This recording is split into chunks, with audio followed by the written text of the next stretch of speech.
Većina ljudi u siječnju misli da vrt potpuno miruje i da se tada ništa ne može niti treba raditi. Zemlja izgleda prazno, biljaka nema i sve se odgađa za proljeće.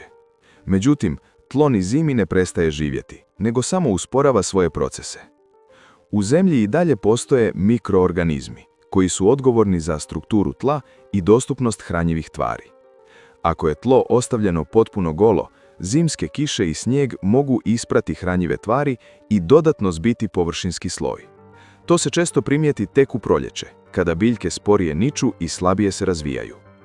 Zato u siječnju ne sadim ništa, ali uvijek napravim jednu jednostavnu stvar.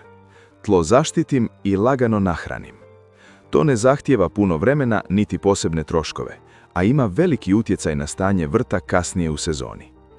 Na površinu tla dodajem tanji sloj organskog materijala, poput komposta, suhog lišća ili malča. Taj sloj štiti jemlju od isušivanja, smanjuje ispiranje hranjiva i stvara bolje uvjete za mikroorganizme kada temperature ponovno porastu. Jednako je važno ono što u siječnju ne radim. Ne prekopavam zemlju i ne hodam po gredicama kada je tlo mokro.